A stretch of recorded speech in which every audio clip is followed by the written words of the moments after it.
ဒို့တထွေဟာကိုယ့်ရဲ့ပုံတူပကြီးကောင်းကိုကိုယ်တိုင်ပြန်ရေးဆွဲဖို့မေးရိုးနေတဲ့ပကြီးဆရာတယောက်လိုပါပဲလောကကြီးဟာခံမရခက်ပြီးဘဝကတူတောင်းလွန်လာပါတယ်ဒါကြောင့်ကိုယ့်အတွက်အရေးမပါတဲ့အရာတွေကိုကြောက်ခိုင်းပြီးဘဝရဲ့လက်ကျန်ရှင်လေးတွေမှာပျော်အောင်နေပါအောင်ကြွေးချိန်မှာဆိုမြဲလို့ပါပဲဒီခါနဲ့တေးအောင်လို့ဘဝအောင်ဆိုမြဲအတေးချစဉ်းစားကြည့်တော့ဘဝမျက်နှာဘာမှမပြောင်းလဲနေတဲ့တွေ့တာလီလီပြောင်းလဲခဲ့တယ်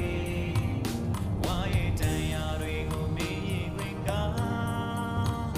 ဒါရဆွေးထုံးဖို့ခွင့်ပြုလိုက်ပါ